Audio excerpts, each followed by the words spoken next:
How to download and install FireKirin app. First of all, open your preferred web browser. In the search bar, type FireKirin and press the search button.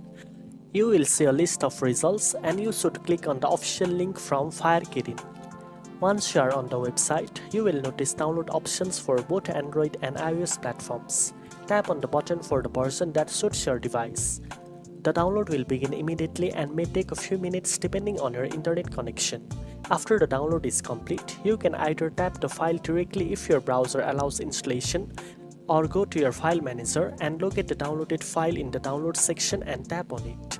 Then tap on the install button. The installation process will start and it may take a few moments. Once the installation is finished, you will see the open option. Tap on it to launch the game and you are ready to start playing FireKirin. Now you know how to download and install FireKirin game. If you found this tutorial helpful, don't forget to like, share and subscribe for more gaming tips. Thanks for watching and I'll see you in the next one.